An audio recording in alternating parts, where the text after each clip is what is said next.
नमस्कार, बहुत स्वागत आपका अनादि टीवी पर। मैं हूं आपके साथ पारुल। खबरों की शुरुआत करेंगे बड़ी खबर के साथ और इस वक्त जो बड़ी खबर हमें मिल रही है वो आपको बता देते हैं।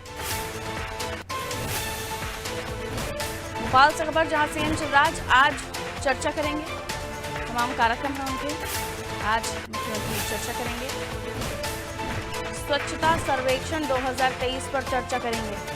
स्वच्छता सर्वेक्षण 2023 पर चर्चा करेंगे।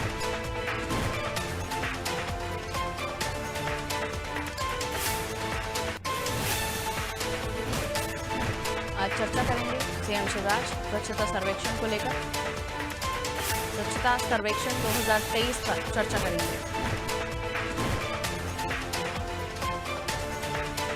वीडियो कॉन्फ्रेंसिंग के जरिए मंत्री भूपेंद्र सिंह, राज्य मंत्री उपेश भदौरिया भी उनके साथ चर्चा में जुड़ेंगे। सभी कमिश्नर, कलेक्टर, अधिकारी भी इसमें शामिल होंगे।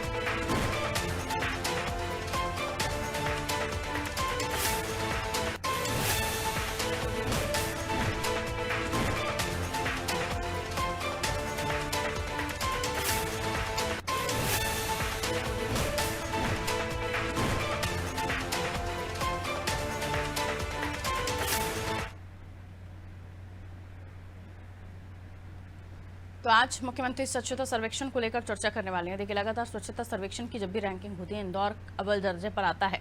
इस बार की तैयारियों में क्या कुछ स्वच्छता सर्वेक्षण में खास रहने वाला है और आज जो चर्चा हो रही है उसमें किस तरह के बिंदुओं पर बात होने वाली है, और भी जान लेते हैं। वैभव मेरे सहयोगी हमारे साथ जुड़े हुए हैं, इस खबर पर और भी ज्यादा जानकारी देंगे। स्वच्छता सर्वेक्षण 2023 वैभव, जाहिर है जब स्वच्छता की बात आती है तो हमें प्रधानमंत्री नरेंद्र मोदी का ड्रीम प्रोजेक्ट भी याद आता है, और फिर जब स्वच्छता सर्वेक्षण की बात आती है तो ये भी नहीं भूलना चाहिए कि इंदौर हर बार अव्वल ही रहा है। हाँ, बिल्कुल बेहद महत्वपूर्ण है। आज करीब रात के 8 बजे मुख्यमंत्री शिवराज सिंह चौहान, नगरीय विकास एवं आवास मंत्री भूपेंद्र सिंह, इसके साथ ही राज्य मंत्री ओपीएस भदौरिया और पूरे प्रदेश भर के जो कलेक्टर्स हैं, कमिश्नर हैं, उनके साथ वीडियो कॉन्फ्रेंसिंग के जरिए एक संवाद करने जा रहे हैं। ये जो चर्चा है, इस चर्चा का सबसे महत्वपूर्ण बिंदु है स्वच्छ भारत अभियान, या कहें स्वच्छता सर्वेक्षण 2023। हम देखते हैं कि मध्य प्रदेश का जो इंदौर शहर है वो लगातार अव्वल आता है। इंदौर की सफाई व्यवस्था के चर्चे पूरे देश भर में होते, तो मुख्यमंत्री शिवराज सिंह चौहान जानना चाहते कि मध्य प्रदेश की राजधानी भोपाल, जहां पर प्राकृतिक रूप से हरियाली भी है, उसके बाद भी आखिरकार क्यों मध्य प्रदेश के जो अन्य शहर है वो इंदौर की जो जिस तरह से इंदौर करता है उस तरीके से बेहतर स्वच्छता के क्षेत्र में आगे क्यों नहीं बढ़ पा रहे हैं। क्या संसाधनों की कमी है, क्या जागरूकता की कमी है, क्या बजट की कमी है। तो इन सभी बिंदुओं पर मुख्यमंत्री शिवराज सिंह चौहान मंत्रियों के साथ ही अधिकारियों के साथ एक चर्चा करेंगे स्वच्छता सर्वेक्षण को लेकर कि कैसे केंद्र सरकार जो सर्वे कराती है उसमें मध्य प्रदेश के शहरों की जो रैंकिंग है वो तेजी से बढ़े। कचरा निष्पादन को लेकर जो प्रक्रिया अपनाई जा रही है उसके तहत क्यों अब तक मध्य प्रदेश को पॉइंट्स नहीं मिलते हैं। जिस तरीके से भोपाल में हमने देखा कि भानपुर खंती और इसके साथ ही जो आदमपुर खंती में जिस तरीके से आग लगी हुई थी, कहीं ना कहीं मुख्यमंत्री के संज्ञान में वो मामला भी है। और भी हाल ही में जो मृत गायों को फेंक देने का, लावारिस फेंक देने का जो मामला था, वो भी मामला मुख्यमंत्री शिवराज सिंह चौहान के संज्ञान में है। तो लगातार इस तरह के जो मामले आ रहे हैं, जो स्वच्छ सर्वेक्षण जो होना है उस जो मध्य प्रदेश की रैंकिंग को गिरा सकते हैं, उन मुद्दों पर भी चर्चा की जाएगी। इसके साथ ही मुख्यमंत्री शिवराज सिंह चौहान लगातार जागरूकता फैलाने की बात कर रहे हैं स्वच्छता को लेकर, तो उसको लेकर कहाँ कमी आ रही है, क्यों लोग जागरूक नहीं हो रहे, और इंदौर की जनता जब जागरूक हो सकती है तो मध्य प्रदेश के अन्य शहरों की जनता और अधिकारी क्यों बेहतर तरीके से काम नहीं कर पा रहे, जिससे मध्य प्रदेश की रैंकिंग ऊपर नहीं जा पा रही है। इसको लेकर मुख्यमंत्री शिवराज सिंह चौहान अपने अधिकारियों से चर्चा करेंगे। मंत्रियों से भी इस बात को समझने की कोशिश करेंगे कि विभागीय जो अधिकारी हैं कहाँ चूक कर रहे हैं। बिल्कुल, विभागीय अधिकारी कहाँ कुछ कमियां छोड़ रहे हैं, कौन से लूप होल्स हैं जिन पर काम करने की आवश्यकता है, और इसीलिए ये स्वच्छता सर्वेक्षण को लेकर ये चर्चा भी होगी जिसमें मंत्रीगण, अधिकारीगण भी जुड़ेंगे। मैं लौट रही हूं, अगली खबर पर आपसे बात करेंगे। और अगली खबर आपको बता दें एक बार फिर भोपाल से ही, जहां संघ प्रमुख मोहन भागवत का मध्य प्रदेश दौरा है। जबलपुर में रहने वाले हैं मोहन भागवत। संत समागम कार्यक्रम में शामिल होंगे। श्यामा देवाचार्य की प्रतिमा का अनावरण होगा। कार्यक्रम में व्याख्यान भी देंगे संघ प्रमुख।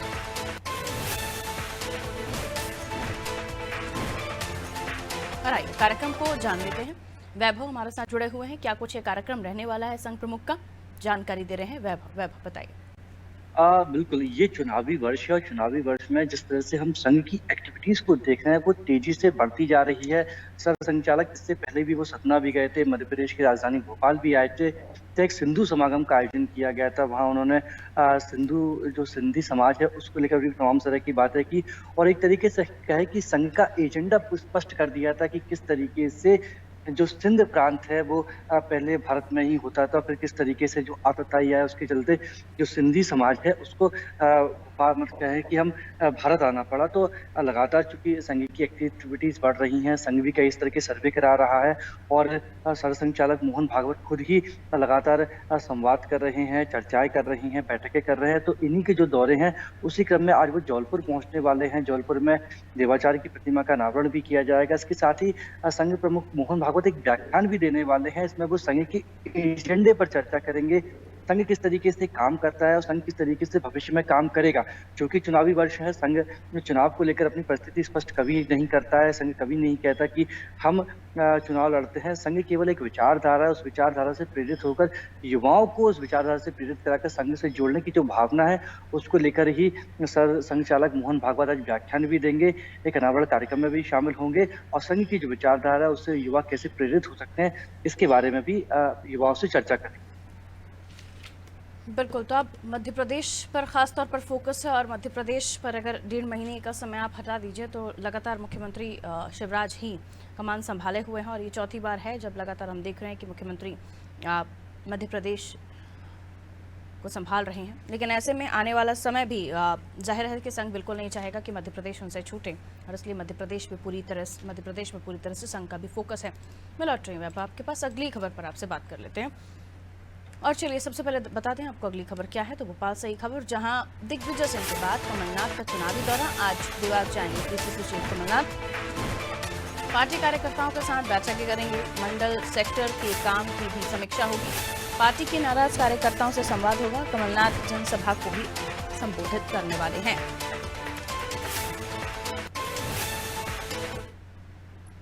तो दिग्विजय सिंह के बाद अब कमलनाथ का चुनावी दौरा है। आज देवास में पीसीसी चीफ कमलनाथ रहने वाले हैं।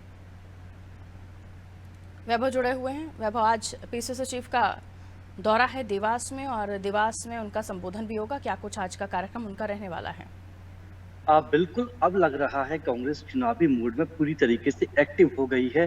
कल 2.5 घंटे राजधानी भोपाल में वचन पत्र समिति की बैठक हुई। लगातार देख रहे हैं कि दिग्विजय सिंह लगातार बैठकें कर रहे हैं, रूठे हुए कार्यकर्ताओं को मना रहे हैं, उनसे कह रहे हैं कि पहले आप पार्टी को जिताइए, पार्टी को मजबूत कीजिए, उसके बाद आपको भी अहम जिम्मेदारी दी जाएगी। तो आज पूर्व मुख्यमंत्री कमलनाथ के साथ ही प्रदेश अध्यक्ष का दायित्व भी कमलनाथ के कंधों पर है, तो वो जाने वाले हैं दौरा करने के लिए। खाते गांव में उनकी एक सभा भी है, सभा में वो कार्यकर्ताओं से भी बातचीत करेंगे, जनताओं से भी संवाद करेंगे। और जिस तरीके से हम देख रहे हैं कि लगातार कमलनाथ भी चुनावी घोषणाएं कर रहे हैं। कल उन्होंने कहा, सेन समाज की जयंती थी, सेन महाराज की जयंती थी, इस अवसर पर कमलनाथ ने कहा कि अगर सरकार बनती है तो सेन आयोग का गठन किया जाएगा। इसके साथ ही 500 रुपये सिलेंडर देने की बात की, 1500 रुपये लाडली बहनों को देने की बात की, बेरोजगारी भत्ता देने की, तमाम तरह के जो दावे हैं, जो वादे हैं, तो कमलनाथ के द्वारा किए जा रहे हैं। तो अब जिस तरीके से दिग्विजय संगठन को मजबूत करने की दिशा में आगे बढ़ रहे हैं, बुंदेलखंड का लगातार दौरा कर रहे हैं, तो आज कमलनाथ भी एक जनसभा को भी संबोधित करेंगे, रूठे हुए कार्यकर्ताओं को भी मनाएंगे। इसके साथ ही कांग्रेस के संगठन को मजबूत करेंगे, क्योंकि अब कांग्रेस को जिताने की जिम्मेदारी दिग्गजों के कंधे पर आ गई है। कल कमलनाथ ने भी स्पष्ट कर दिया था कि जो नेता जिस क्षेत्र में प्रभावी है उसे उस क्षेत्र का दायित्व सौंपा जाएगा। इसके साथ ही कमलनाथ ने एक बात और भी कही कि जो नेता है, अगर वो चाहता है कि उसका कोई पसंदीदा जिला हो तो उसके बारे में पहले ही उसे बता दे, हम उस जिले की जिम्मेदारी उसको सौंप देंगे। लेकिन फिर कांग्रेस को संगठन को मजबूत करना, वहाँ की रिपोर्ट सौंपना उस नेता के कंधों पर भी इस बात का दायित्व होगा। तो दिग्गजों ने अब अपनी जिम्मेदारी संभाल ली है। कमलनाथ भी आज दौरा करने जा रहे हैं, जनसभा को भी संबोधित करेंगे और सबसे ज्यादा महत्वपूर्ण है रूठे हुए कार्यकर्ताओं को मनाना, क्योंकि कांग्रेस का जो संगठन है वो बहुत ज्यादा प्रभावी नहीं है। संगठन को भी प्रभावी बनाना है, मंडलम और सेक्टर स्तर पर भी कांग्रेस के संगठन को मजबूत करना। समय बहुत ज्यादा बचा नहीं है, तो कम समय में बहुत ज्यादा काम अब कांग्रेस को करना है। बिल्कुल, कम समय में ज़्यादा काम और कम समय में संगठन को दोबारा एक्टिव करना, क्योंकि हमने ये भी देखा था कि ग्वालियर चंबल एक तरह से कांग्रेस के लिए बिल्कुल खाली हो चुका था जब सिंधिया और सिंधिया के फौज वहां से निकलकर बीजेपी में शामिल हुई, और अब दोबारा से ग्वालियर चंबल में अपने लिए तैयारी करना ये कांग्रेस के लिए थोड़ा सा मुसीबत भरा काम जरूर है। और वहीं तमाम जगहों पर जैसे देवास में भी अब वो दौरे कर रहे हैं, तैयारियां कर रहे हैं, तो कांग्रेस अब एक्टिव मोड पर नजर आ रही है, इलेक्शन मोड पर नजर आ रही है। लौट रही है बाबा आपके पास, जब कांग्रेस इलेक्शन मोड में नजर आ रही है तो जाहिर है कि अलग अलग जगहों पर दौरे, सभाएं, संबोधन ये सब होगा। अगली खबर आपको बता देते हैं, विश्व विरासत दिवस है आज। एमपी से एक और इतिहास जुड़ा हुआ है। ओरछा में 500 साल पुराना नगर मिला है। क्योंकि हिस्ट्री में जाइए तो जैसे जैसे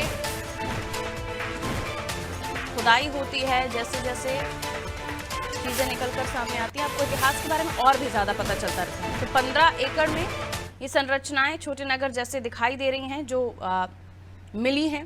पुरातत्व विभाग को बुंदेला राजा भारती चंद ने इसकी स्थापना की थी। और जानकारी ले लेते हैं। देखिए, विश्व विरासत दिवस, लेकिन मध्य प्रदेश को एक और इतिहास मिल रहा है, वो भी बुंदेला राजा भारती चंद से का साम्राज्य कह सकते हैं। वैभव, बेहद महत्वपूर्ण है मध्य प्रदेश के लिहाज से देखा जाए तो। आज विश्व विरासत दिवस है। ओरछा एक ऐतिहासिक नगर है, राजा राम की वो नगरी है।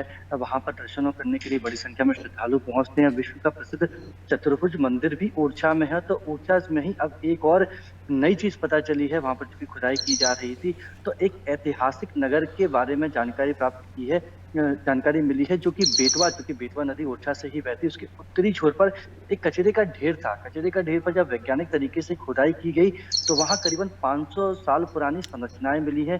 करीब 15 एकड़ में ये पूरा क्षेत्र फैला हुआ है। तो विश्व विरासत दिवस पर मध्य प्रदेश को एक बेहद ऐतिहासिक चीज की जानकारी मिली है कि ओरछा में ही 500 साल पहले भी वहां पर लोग रहते थे। वहां पर पूरा नगर बिका है और वैज्ञानिक तरीके से अभी भी वहां पर खुदाई की जा रही है। तो राजा राम की नगरी ओरछा में एक ऐतिहासिक नगर का मिलना, जो कि करीबन 500 साल पुराना है। 13 से 15 एकड़ में पूरा क्षेत्र फैला हुआ है। संरचनाएं भी मिली है। तो फिलहाल वहां पर खुदाई का काम जारी है, लेकिन विश्व विरासत दिवस पर यह मध्य प्रदेश के लिए एक ऐतिहासिक खबर है। बिल्कुल ऐतिहासिक खबर है। और अगर हम जितना हमारे प्रदेश में धरोहर है, पुरानी चीज़ें हैं, उनको संजोएं, उनको और बढ़ावा दें तो बहुत कुछ आगे भी हासिल हो सकता है। क्योंकि इससे टूरिज्म, न केवल टूरिज्म बढ़ता है, व्यापार बढ़ता है, जो रोजगार है उनमें भी बढ़ावा देखने को मिलता है। उनमें भी आगे हम ये भी देखते हैं कि जो लोग बाहर के लोग आते हैं उनसे कहीं ना कहीं बड़ी बड़ी चीज़ों का और निर्माण होता है। होटल्स ज़्यादा ओपन हो जाते हैं और भी कई व्यवस्थाएं होती हैं जिसमें मैन पावर की रिक्वायरमेंट होती है, वर्कर्स की रिक्वायरमेंट होती है, और इसलिए रोजगार भी बढ़ते हैं।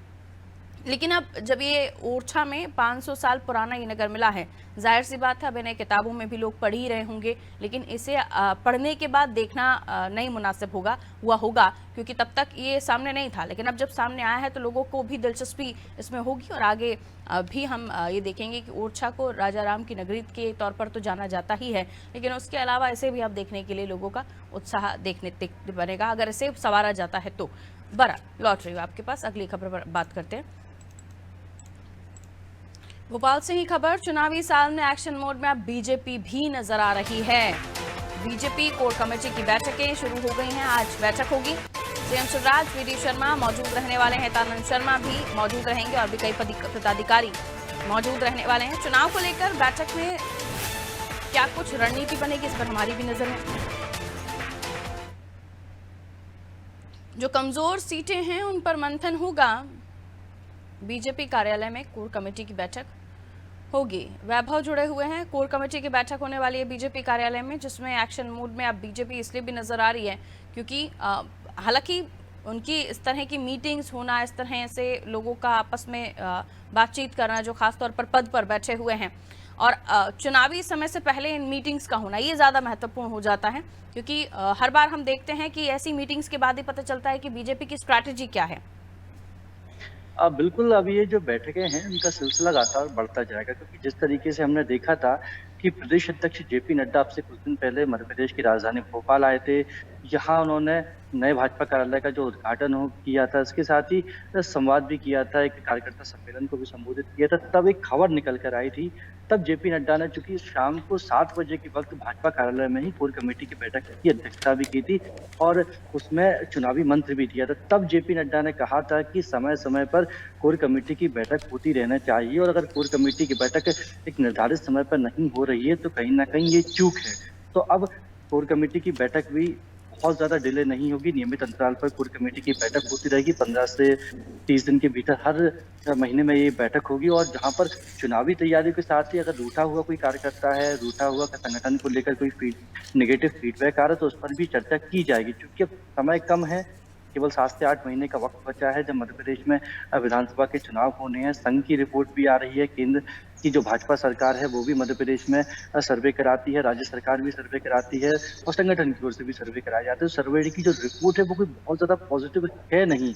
तो ये जो नेगेटिविटी आ रही है, कहीं न कहीं कार्यकर्ता अगर थोड़ा-सा भी नाराज़ है, ज़मीन पर काम नहीं कर रहा है, तो इन सब बिंदुओं पर चर्चा करने के लिए आज कोर कमेटी की बैठक होने जा रही है। इससे पहले इस बैठक में ज्योतिरादित्य सिंधिया को भी शामिल होना था, लेकिन ज्योतिरादित्य सिंधिया तीसरी बार कोविड पॉजिटिव हो गए हैं। उनका बेटा भी कोविड पॉजिटिव है, तो ज्योतिरादित्य सिंधिया इस बैठक में शामिल होने के लिए नहीं आएंगे। कल उन्होंने अपने ट्विटर के माध्यम से इस बात की जानकारी दी है। बाकी सभी जो कोर कमेटी के मेंबर्स इस बैठक में शामिल होंगे और भाजपा को लेकर जो नेगेटिव फीडबैक मिला है, जो रिपोर्ट्स आई हैं, जो सर्वे रिपोर्ट आई हैं, उस सर्वे रिपोर्ट पर किस तरीके से आगे काम करना है ताकि भाजपा की सरकार फिर से मध्य प्रदेश में बन सके, तो इसको लेकर कोर कमेटी की बैठक में चर्चा की जाएगी।